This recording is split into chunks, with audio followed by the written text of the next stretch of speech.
Alors, si vous avez vos Bibles et vous êtes à la maison, donc logiquement, vous les avez. Si vous n'avez pas de Bible à la maison, vous avez votre téléphone ou votre ordinateur, donc vous pouvez aller trouver le passage.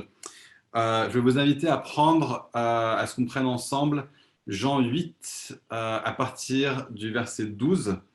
On va juste lire ce verset-là et après je ferai un petit résumé des versets qui suivent et on va continuer en lisant Jean 9, versets 1 à 7. Donc Jean 8, verset 12. Jésus leur parla de nouveau et il dit: Je suis la lumière du monde. Celui qui me suit ne marchera pas dans les ténèbres, mais il aura la lumière de la vie. Dans les versets qui suivent, il y a un échange entre Jésus et les pharisiens. Et l'échange, en gros, tourne autour du fait que les pharisiens lui disent: Comment est-ce que tu peux dire ça? Tu n'as pas le droit de parler comme ça sur toi-même. Et en gros, ils lui disent: Jésus, tu te rends témoignage à toi-même. Et en gros, au cours des prochains versets, ce que Jésus leur répond, c'est: Ok, mais moi je sais d'où je viens et je sais qui m'a envoyé. Je sais que c'est le Père qui m'a envoyé. Et donc cette notion de l'envoi est extrêmement importante, de Jésus comme étant envoyé de la part du Père. Et donc la conversation continue jusqu'à ce que ça atteigne son point culminant, que Jésus leur dit à tous ces pharisiens que leur Père c'est le diable, et que Jésus finit en disant et d'ailleurs moi je suis. C'est le passage qu'on a vu il y a 2 semaines. Donc tout ça, c'est en train de se passer, cette conversation est en train de se passer. À la fin de la conversation, on arrive au chapitre 9 à partir du verset 1. Jean 9 à partir du verset 1. Jésus vit, après cette conversation, en passant, un homme aveugle de naissance. Ses disciples lui posèrent cette question: Rabbi, qui a péché, cet homme ou ses parents, qu'il soit né aveugle?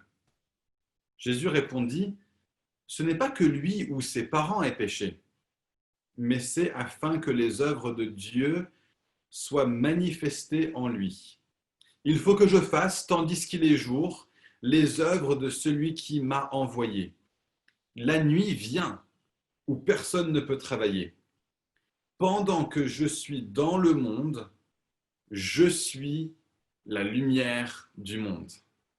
Après avoir dit cela, il cracha à terre, fit de la boue avec sa salive, puis il appliqua cette boue sur les yeux de l'aveugle et il lui dit: Va et lave-toi au réservoir de Siloé, un nom qui signifie envoyé. Il alla, se lava et s'en retourna en voyant clair. Alors, dans ce texte, dans ces deux textes qui sont connectés en fait l'un à l'autre, Jésus est en train de faire passer un message unique. Un message unique, mais qui a beaucoup, beaucoup d'implications. On a vu il y a 2 semaines, que Jésus est lui-même Dieu, que de toute éternité, il est le Fils qui vient du Père. On a vu la semaine dernière que Jésus rassasie, que Jésus est le pain de vie. Et on va voir ce matin que Jésus éclaire, que Jésus est la lumière du monde. Et Jésus prend du temps pour établir cette réalité. Il commence en le disant aux pharisiens. Les pharisiens le remettent en question. Et donc Jésus non seulement le dit, mais ensuite il fait une œuvre, il fait un acte où tout dans cet acte est fait pour donner une image extrêmement vive, donner une illustration extrêmement vive de la vérité de ce message. Il passe à côté d'une personne qui est aveugle, une personne qui ne voit pas. Et le message le plus fondamental de ce passage, c'est Jésus qui est en train de dire: je suis entouré d'aveugles. Je suis entouré de personnes qui ne voient pas. Et nous tous qui écoutons ce matin, on a besoin d'entendre et de comprendre cette réalité. De nous-mêmes, nous ne voyons pas. Nous sommes des aveugles dans un monde d'aveugles. Et c'est un message qui est très difficile à entendre pour nous en tant qu'occidentaux, pour beaucoup d'entre nous, pour des occidentaux éduqués, des personnes avec un certain bagage intellectuel, avec un certain niveau d'éducation, pour beaucoup d'entre nous avec des études poussées, etc., de nous entendre dire, les amis, on est tous aveugles. Aucun d'entre nous ne voyons réellement. Mais c'est ce que Jésus est en train de dire dans ce texte. C'est le message lorsque Jésus est en train de dire je suis la lumière du monde. Alors qu'est-ce qui se passe quand Jésus n'est pas là? Quand il n'y a pas de lumière, alors qu'est-ce que nous avons? Nous avons l'obscurité. Et donc le grand message de Jésus, c'est de venir et c'est de dire cet homme n'est pas aveugle parce qu'il a péché. Au chapitre 9, il n'est pas aveugle parce que ses parents ont péché, il est aveugle parce que je voulais montrer au monde entier à quoi vous ressemblez.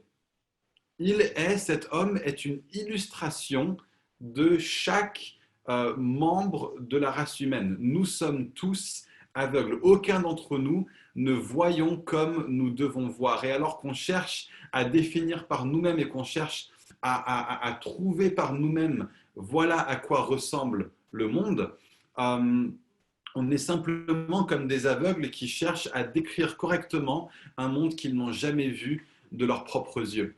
Donc, je suis en train de lire les chroniques de Narnia à mes enfants en ce moment. Et on est au fauteuil d'argent. Donc, on a bientôt fini la saga. C'est le volet 6 sur 7. Et dans ce livre, il y a un moment où les deux enfants qui sont là et leur guide tombent super, super loin dans un monde qui est profond, dans un monde qui est ténébreux, dans un monde qui est sombre, et ils ne voient rien autour d'eux. Et ce qui se passe, c'est que à cet instant-là, ces enfants qui se retrouvent dans les ténèbres les plus complètes dans un monde qu'ils n'ont jamais vu auparavant, s'ils commençaient à chercher à décrire à quoi ressemble ce monde, ils n'auraient aucune chance de le décrire correctement. Peut-être que dans ce monde-là, souterrain, il y a des couleurs qui n'existent pas dans le monde au-dessus du monde souterrain, dans notre monde à nous. Peut-être qu'ils peuvent commencer à toucher des choses et se dire, bah, cette chose-là, je m'imagine qu'elle est verte. Si ça se trouve, elle n'est pas verte. D'une part, ils n'en savent rien. Si ça se trouve, elle est une couleur qui n'existe même pas dans le monde des vivants, mais qui existe dans le monde souterrain. Ils ne peuvent même pas le savoir. Et sinon, on imagine qu'on a passé toute notre vie à être aveugle, qu'on a passé toute notre vie à ne rien voir. Alors on peut commencer à avoir un entreaperçu de comment le monde est, de comment le monde fonctionne, mais il y a tellement de choses sur ce monde qu'on ne sait pas, et le pire, c'est qu'on ne sait même pas qu'on ne le sait pas. Donc admettons, en fait, en préparation pour ce message, j'ai posé la question à mes enfants l'autre jour à table.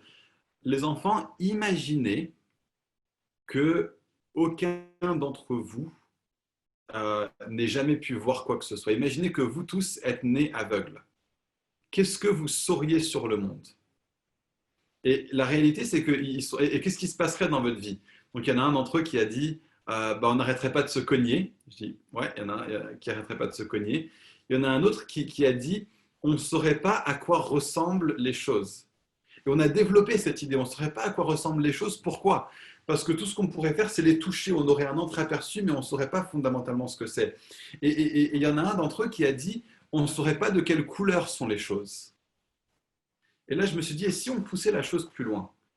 Si nous tous, nous sommes nés aveugles, alors on ne saurait même pas qu'il existe quelque chose comme la couleur. On n'aurait même aucune idée du fait que les différentes choses ont différentes couleurs. La seule raison pour laquelle des personnes qui sont aveugles nés savent que les choses sont de différentes couleurs, c'est parce que les gens leur disent les abeilles, c'est jaune et noir.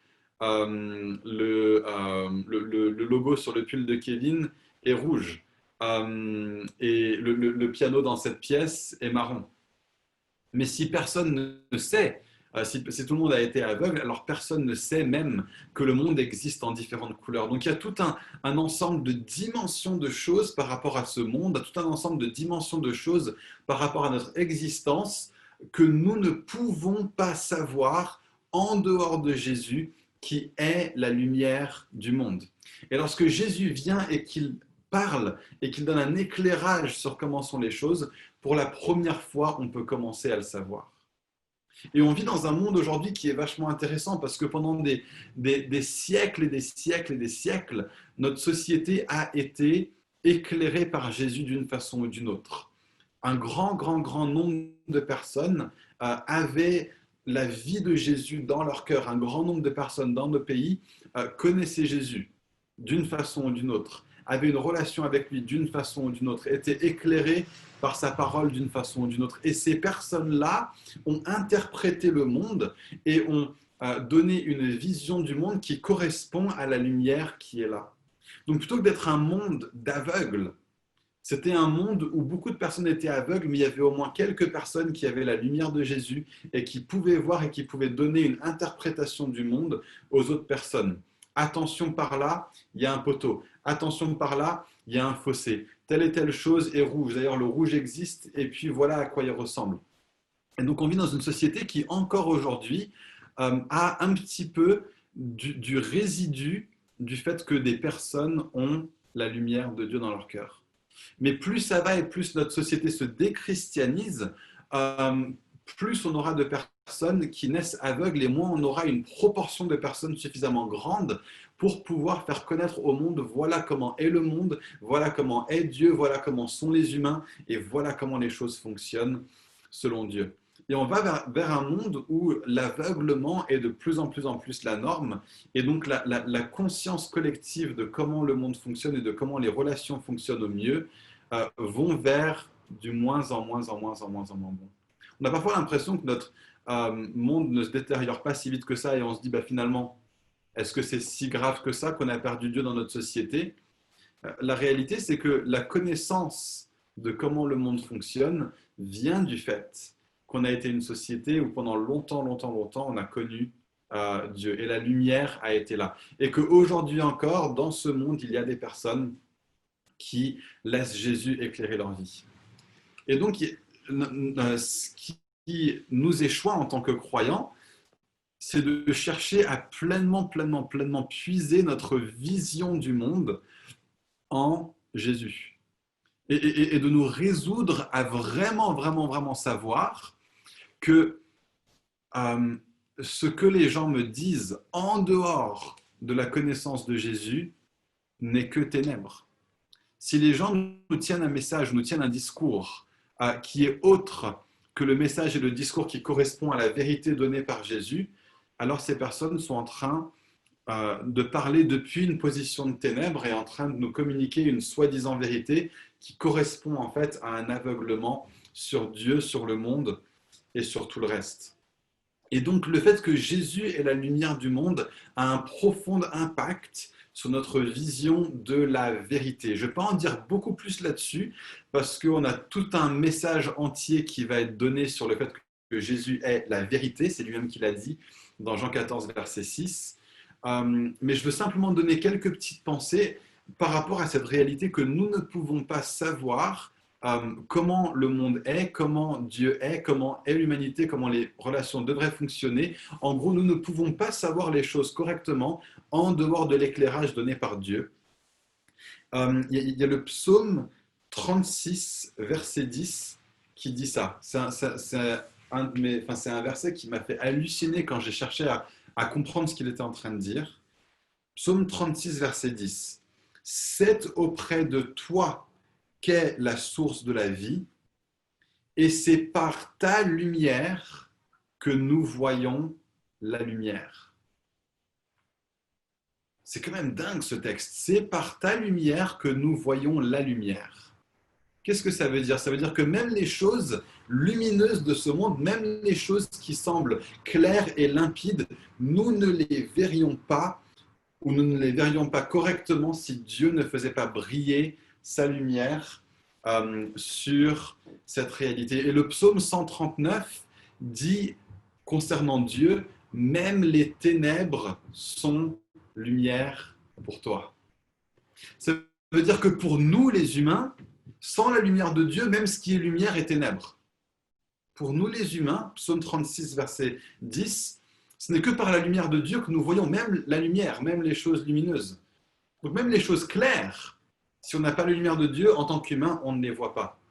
Alors que Dieu, même les choses sombres, sont comme éclairées pour lui. Dieu est la lumière du monde, et ce n'est que par sa lumière que nous pouvons voir et connaître la lumière. Donc Jésus est la vérité. Voilà ce qu'il est en train de dire quand il dit « Je suis la lumière du monde ». Mais il n'est pas seulement en train de dire « Je suis la vérité ». Il est aussi en train de dire, si on lit le texte, « Celui qui me suit ne marchera pas dans les ténèbres ». Jésus est aussi en train de dire, dans un sens, dans ce texte, je suis le chemin. Alors, on ne va pas prendre trop de temps là-dessus non plus, parce qu'on a quelqu'un d'autre qui va parler sur je suis le chemin, à nouveau dans Jean 14, verset 6. Et une dernière chose que Jésus dit, c'est que si nous le suivons sur son chemin, nous aurons quoi? Nous aurons la lumière de la vie. Et à nouveau, Jésus a dit « Je suis la vie » dans Jean 14, verset 6. Donc, dans un sens, quand Jésus dit « Je suis la lumière du monde », ce qu'il est en train de dire, c'est « Je suis le chemin, je suis la vérité et je suis la vie ». Mais on ne va pas prendre trop de temps là-dessus, parce qu'en fin de compte, on va déjà parler de toutes ces choses séparément. Mais il y a autre chose que je vois dans ce texte, et c'est là-dessus que j'aimerais me focaliser ce matin. Il y a deux réalités qui sont vachement importantes pour nous de comprendre sur Jésus à partir de ce texte, à partir de cette réalité qu'il est la lumière du monde. La première chose, c'est un enseignement qui est vachement important au niveau de ce qu'on appelle en théologie la christologie, c'est-à-dire avoir une bonne théologie de qui est Jésus en tant qu'humain. Donc il y a 2 semaines, on a regardé Jésus dans son contexte de qui il était avant d'être humain, et puis qui il est en tant qu'homme et qui il est dans l'éternité. Il est le Fils incarné de Dieu, il existe éternellement. Mais en tant qu'être humain, si Jésus est Dieu, est-ce qu'il était véritablement humain? Ou est-ce que finalement Dieu est venu sur terre et nous avons eu Dieu qui a marché parmi nous? Est-ce que Jésus est uniquement Dieu? Et cette réalité que Jésus est la lumière du monde, elle me fait penser à la réalité que, et j'ai cherché à le vérifier au niveau scientifique, et je crois que c'est juste scientifiquement. Si ce n'est pas juste scientifiquement, je m'excuse. Ce que je vais dire est quand même vrai sur Jésus, même si l'analogie de la lumière n'est pas la bonne. C'est que la lumière, selon les recherches de Albert Einstein et d'autres physiciens quantiques, la lumière est à la fois une onde et à la fois une particule. Les deux sont vrais en même temps concernant la lumière. La lumière a une double nature en quelque sorte. Elle peut être regardée, elle peut être analysée, elle peut être vue selon le fait qu'elle est une onde et donc elle a une certaine fréquence, elle a une certaine longueur d'onde.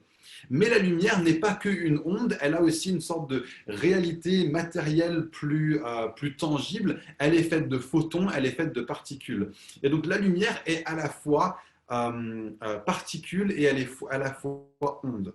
Et je pense que ça, c'est une image dans un sens. Jésus a créé toute chose, il sait comment est l'univers qu'il a créé. Et en disant qu'il est la lumière du monde, il est aussi en train de nous révéler quelque chose de fondamental sur qui il est dans son incarnation. Jésus est vraiment, vraiment, vraiment pleinement homme. De la même manière que la lumière est vraiment, vraiment, vraiment pleinement particule. Elle est pleinement tangible, terrestre, analysable en tant que particule.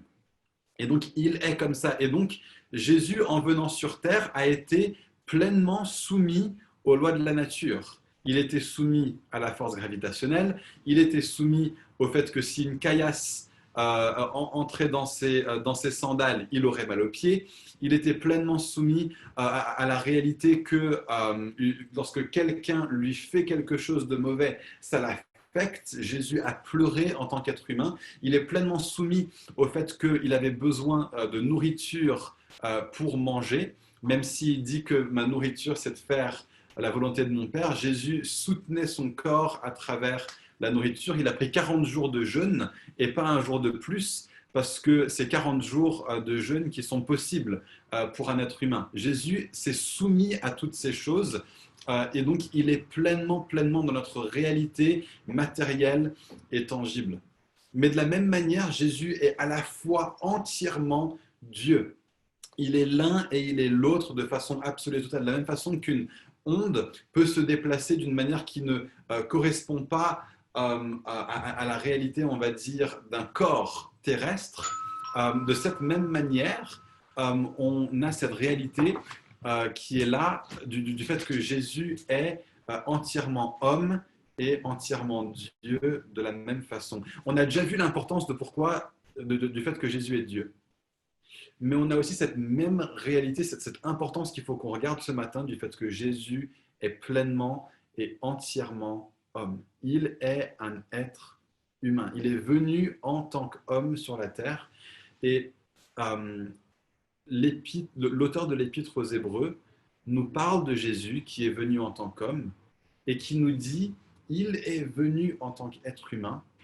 Et en tant qu'être humain, il peut compatir à toutes nos souffrances. Il peut compatir à toute notre réalité. Il n'est pas seulement un Dieu qui reste là-haut dans les cieux, il est venu et il a pleinement endossé notre nature humaine. Jésus est entièrement Dieu et Jésus est entièrement homme. Ce que ça veut dire, c'est que sa mort à la croix signifie que c'est Dieu qui sauve l'humanité et non pas l'homme qui sauve l'humanité. Mais ce que ça veut aussi dire, c'est que Jésus est un représentant en tant qu'être humain, un représentant capable de compatir à nos souffrances et capable de couvrir nos fautes, et capable de couvrir les choses que nous faisons et les choses que nous sommes, qui sont notre responsabilité.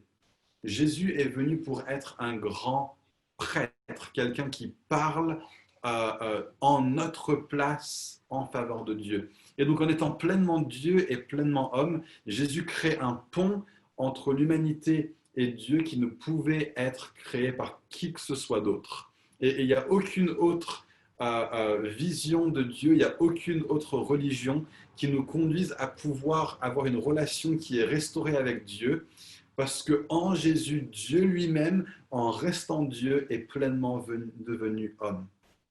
Et les deux sont vrais de Jésus à la fois.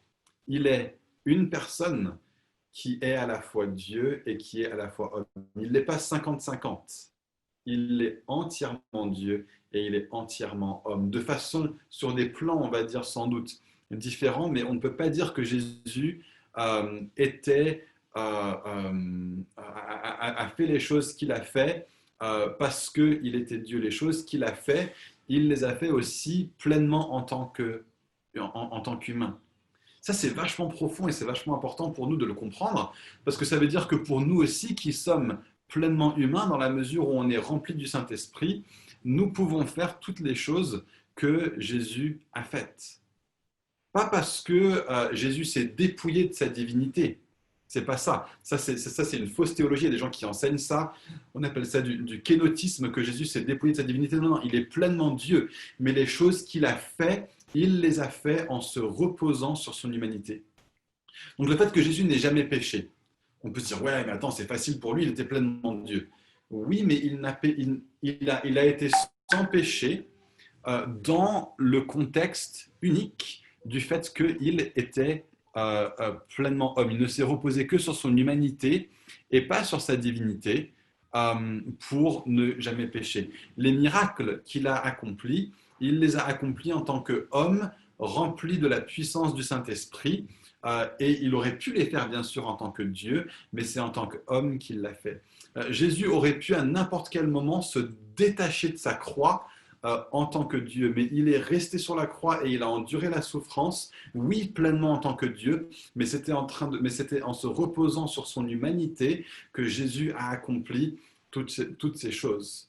L'humanité de Jésus est absolue et elle est entière. Et on ne peut pas dire Jésus a été qui il a été parce qu'il est Dieu. Il est Dieu.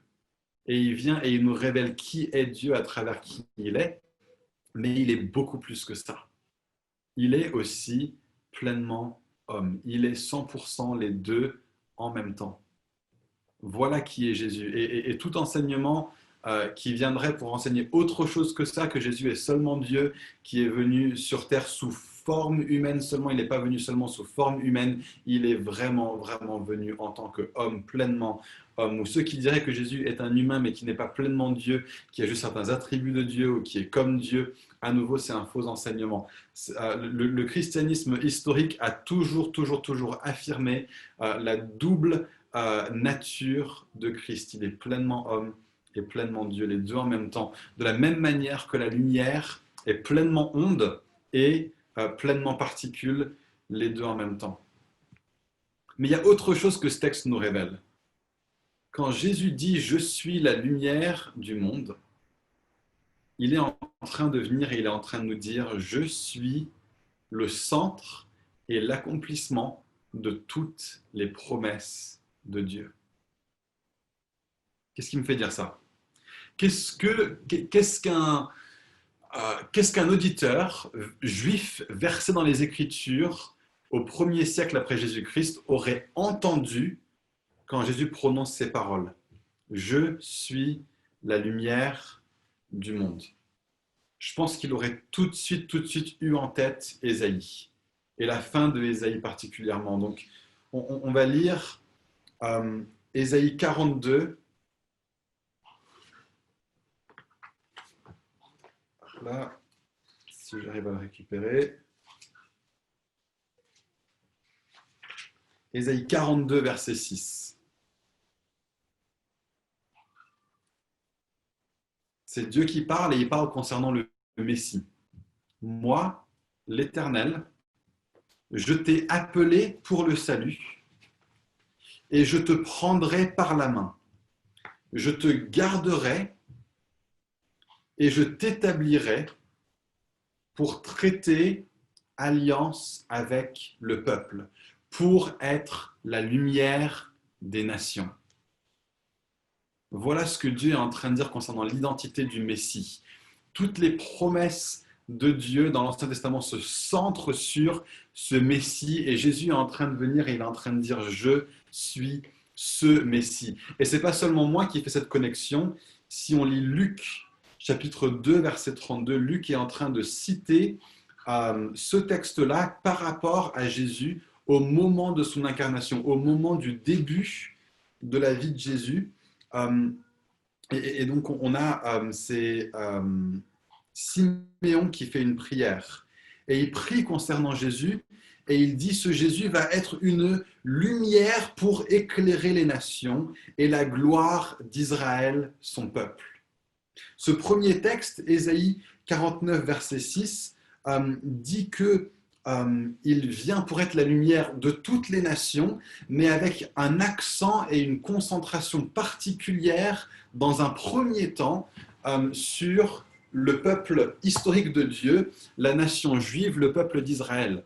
Voilà celui, Jésus dit lui-même, je suis venu pour les brebis perdues de la maison d'Israël. Et donc ce premier texte, Ésaïe 42, verset 6, nous dit que Jésus, dans son incarnation, Jésus sur la terre en tant qu'homme est l'accomplissement de Ésaïe 42, verset 6. Et Siméon fait cette connexion.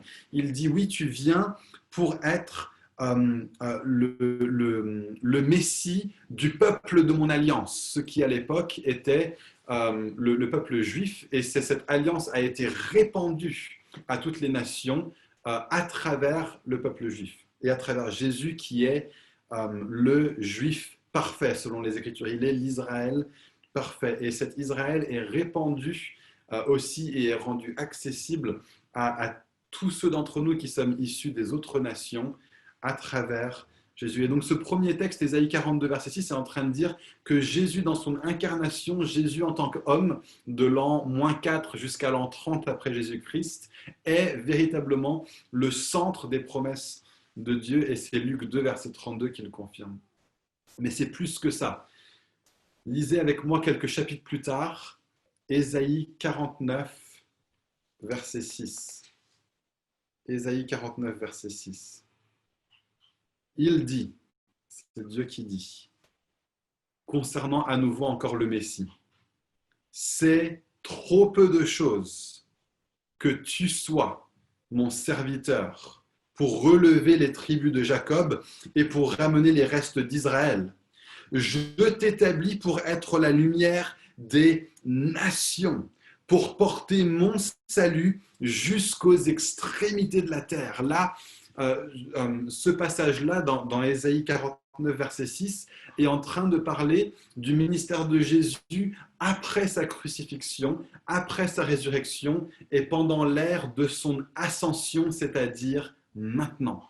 C'est en train de dire que c'est bien trop peu de choses pour Jésus d'être seulement venu pour ramener les brebis perdues de la maison d'Israël. C'est beaucoup trop peu que Jésus soit celui qui fasse seulement s'accomplir les promesses concernant le peuple juif dans l'Ancien Testament. Jésus vient et il donne une expansion aux promesses qui ont été faites au peuple juif et qu'à travers le peuple juif et à travers Jésus, les nations de la terre sont appelées à entrer dans le peuple unique de Dieu, dans la famille de Dieu. Et nous sommes tous aujourd'hui bénéficiaires de cette réalité parce que c'est bien trop peu de choses pour Jésus de ne seulement sauver les personnes qui sont issues de la descendance physique d'Abraham. Il est venu pour apporter quelque chose de beaucoup, beaucoup plus que ça. Il est venu pour que, à travers la descendance physique d'Abraham, c'est-à-dire lui-même, toutes les nations de la terre puissent entrer, toutes les nations de la terre puissent être accueillies.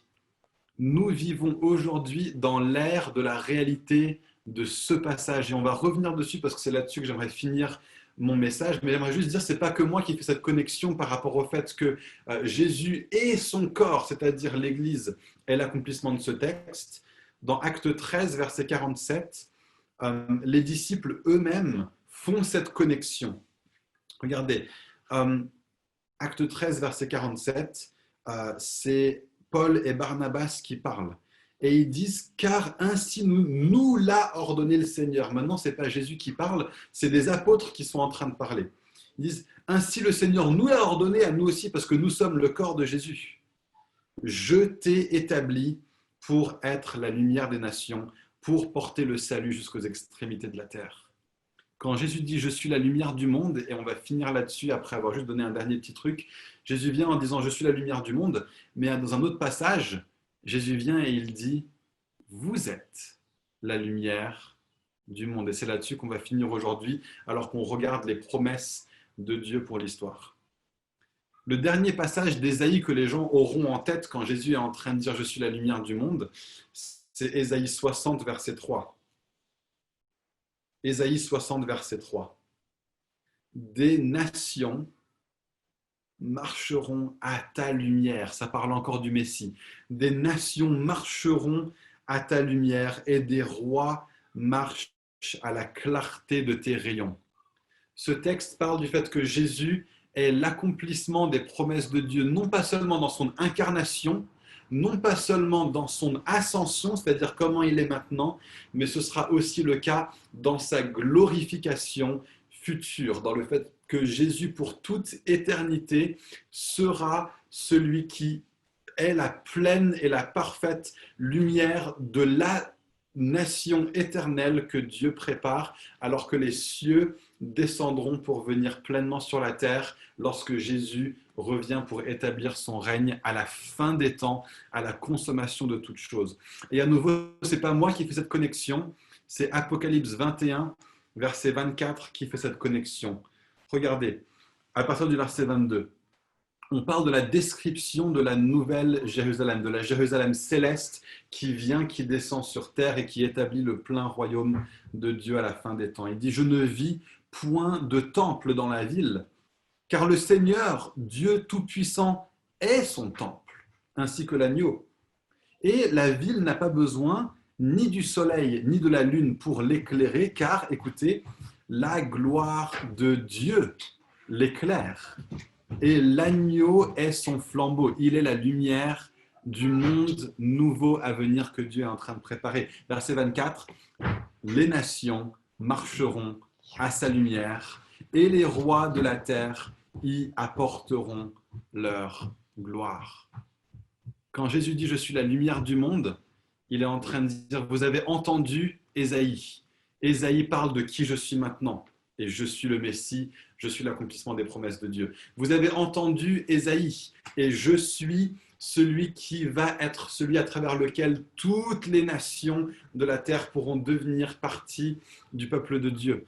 Il est en train de dire, je suis l'accomplissement des promesses de Dieu. Et pendant toute éternité, jusqu'à la fin des temps, pour toute l'éternité, dans le paradis céleste de Dieu qui descend et qui s'établira sur terre, dans la consommation des temps, je serai la lumière du monde.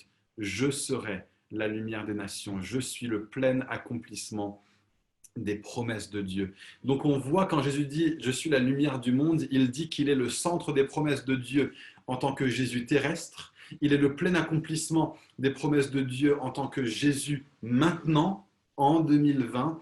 Il est le plein accomplissement des promesses de Dieu en tant que Jésus futur. Voilà ce que Jésus dit. Et je veux finir sur cette réalité que nous sommes l'accomplissement des promesses de Dieu à travers Christ. Jésus dit « Je suis la lumière du monde ».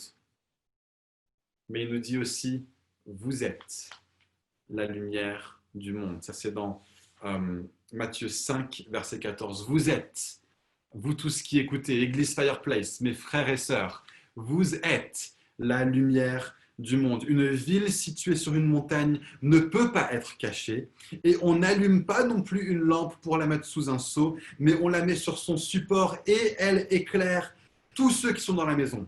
Que de la même manière, votre lumière brille devant les hommes afin qu'ils voient votre belle manière d'agir et qu'ainsi ils célèbrent la gloire de votre Père céleste. Les amis, ce passage de Ésaïe 49, verset 6, les apôtres se l'ont appliqué à eux-mêmes. Nous pouvons l'appliquer à nous aussi aujourd'hui. Et nous devons voir, alors que nous regardons la gloire de Christ en tant qu'accomplissement des promesses de Dieu, nous devons en même temps voir la gloire de l'Église comme accomplissement des promesses de Dieu. C'est ce que Paul et Barnabas ont fait en disant « Le Seigneur nous a dit à nous que nous devons être la lumière pour toutes les nations. » Et si les apôtres s'appliquent la fin du verset 6, on devrait aussi pouvoir nous appliquer le début du verset 6. C'est bien trop peu de choses pour nous de restaurer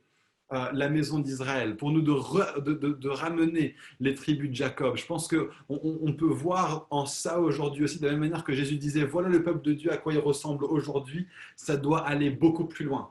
Je pense qu'on peut aussi faire une sorte d'analogie en disant, regardez l'Église et à quoi l'Église ressemble aujourd'hui. Nous avons été appelés à bien plus que de juste faire une église qui est bien et qui est bonne et qui est meilleure que toutes les autres églises qui existent aujourd'hui. Nous sommes appelés à beaucoup plus que de juste dire il y a des églises qui sont dans le traditionnalisme, il y a des églises qui sont dans le légalisme, il y a des églises qui sont dans toutes sortes de pratiques qui ne glorifient pas Dieu, il y a des églises qui sont dans la fausse doctrine, des églises qui sont mortes et qui sont mornes. Nous voulons une église qui est vraie, qui est vivante, qui est restaurée, qui est remplie de l'esprit, centrée sur la parole, centrée sur Jésus, où nos relations les uns avec les autres sont fortes. Nous voulons plus que ça, mais c'est bien trop petit pour nous de juste restaurer l'église pour faire une église telle que Jésus l'a voulu. Nous sommes appelés à être une lumière pour les nations. Fireplace n'a pas qu'un appel que pour être une église qui ressemble à l'église du Nouveau Testament. Nous sommes appelés à être une lumière pour les nations de la terre. Et si nous ne rayonnons pas en dehors des quatre murs de l'église, alors nous ne servons pas les projets de Dieu pour nous. Nous sommes appelés à parler de Jésus à ceux qui ne le connaissent pas, non seulement dans cette nation, mais dans les nations de la terre. Les amis, Dieu a un rêve pour notre église. Et ce rêve, c'est que Fireplace ne se restreigne pas à Paris, c'est que Fireplace ne se restreigne pas à la France, c'est que de notre nombre, même des gens qui écoutent aujourd'hui, il y a un fardeau pour une nation particulière qui va tomber sur des hommes et sur des femmes parmi nous. Il y a des gens d'entre nous qui vont se dire, j'ai un fardeau pour que nous soyons une lumière pour les nations. J'ai un fardeau pour que le Soudan entende parler de Jésus comme ils n'ont pas entendu parler de Jésus aujourd'hui. Et je le sais parce que nous sommes appelés à être une lumière pour les nations. J'ai un fardeau pour que au Groenland, des gens qui n'ont jamais entendu parler de Jésus entendent parler de Jésus parce que nous sommes appelés à être une lumière pour les nations. J'ai un fardeau pour qu'à Podgorica et à Tombouctou et au Tibet et dans toutes les nations de la terre, le nom de Jésus soit connu et soit renommé. Les amis, nous n'avons pas une responsabilité seulement pour Paris, nous avons une responsabilité pour toutes les nations de la terre parce que Jésus est la lumière du monde. Il est la lumière des nations. Nous sommes appelés à être une église internationale, une église qui peut accueillir parmi nous des personnes de toute langue, de toute tribu, de toute nation pour être un signe aujourd'hui sur la terre que le peuple de Dieu est multinational, que le peuple de Dieu est multiethnique, que le peuple de Dieu est multiculturel, parce qu'il n'est pas que le Dieu des Français, il n'est pas que le Dieu des Parisiens. Jésus n'est pas venu seulement pour sauver quelques personnes dans la ville de Paris au XXIe siècle, et donc nous sommes appelés à avoir une mission qui a une vision et qui a une perspective mondiale et une perspective globale. Toute autre vision que celle-là, Ésaïe 49, verset 6 et Acte 13, verset 47 nous dit « Ta vision est trop petite ». En tant que responsable dans l'Église, nous n'avons pas qu'une responsabilité envers les membres existants de l'Église, ni même seulement envers notre ville. Si vous avez une responsabilité dans l'Église de Jésus-Christ, même si c'est être responsable d'un temps de louange, si c'est responsable d'une braise, si c'est être responsable des enfants, si c'est être responsable d'un groupe prophétique, vous le faites non pas seulement pour l'Église existante, vous le faites pour toutes les nations de la terre. Et je veux finir en disant ça. Ce n'est pas un message pour nous appeler au dispersement. On doit avoir cette vision missionnaire. Mais c'est un appel pour dire creusons profondément au sein de Paris, sachant que Dieu est en train de préparer un peuple qui va avoir un impact au niveau mondial. Ayons une vision globale et la meilleure façon d'impacter au niveau global, c'est de commencer au niveau local. Donc oui, on va se focaliser sur Paris. Et oui, on va se focaliser sur les quartiers et les voisinages où on habite. Et oui, on va se focaliser sur les uns les autres. Parce que notre seul espoir d'impacter les nations de la terre, c'est de commencer en étant une famille unie, soudée, avec une même vision, avec un même cœur les uns avec les autres. Donc n'allons pas trop vite en besogne, mais ne perdons jamais, jamais de vue que notre appel n'est pas d'être un petit groupe de personnes qui cherchons à vivre des belles choses au niveau spirituel les uns avec les autres. Notre appel fondamentalement, c'est de servir les projets de Dieu dans toutes les nations de la terre. La meilleure façon de le faire, c'est de bâtir l'église locale. J'en suis absolument et intimement convaincu. Mais l'appel et la vision et la perspective de l'église locale ne se restreint jamais à l'église locale parce que Jésus est la lumière du monde. Voilà qui il est.